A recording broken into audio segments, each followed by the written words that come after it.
નંદગામનો લાલો આજે ઉદાસ હતો. યશોદા મૈયા પાસે જઈને કાનુડો મોઢું મચકોડીને બોલ્યો, મૈયા, આ તો અન્યાય છે.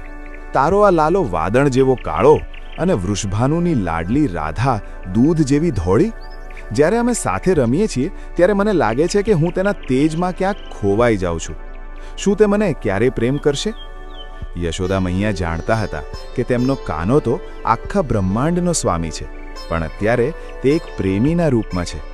તેમણે હસીને કહ્યું, અરે મારા ઘેલેરા કાના, જો તને તારો શ્યામ રંગ આડો આવતો હોય તો તારી પાસે તો આખી પ્રકૃતિના રંગો છે. જા, જે રંગ તારા હૃદયમાં છે એ જ રંગ રાધાના મુખ પર લગાવી દે. પછી જોજે, તમે બંને એક જ રંગના થઈ જશો. કાનાને તો આઈડિયા મળી ગયો, પણ ટ્વિસ્ટ અહીં છે. કૃષ્ણ માત્ર રંગ લગાવવા નહોતા માંગતા, તે રાધાને પોતાના બનાવવા માંગતા હતા. કૃષ્ણએ જંગલના કેસુડાના ફૂલો ભેગા કર્યા,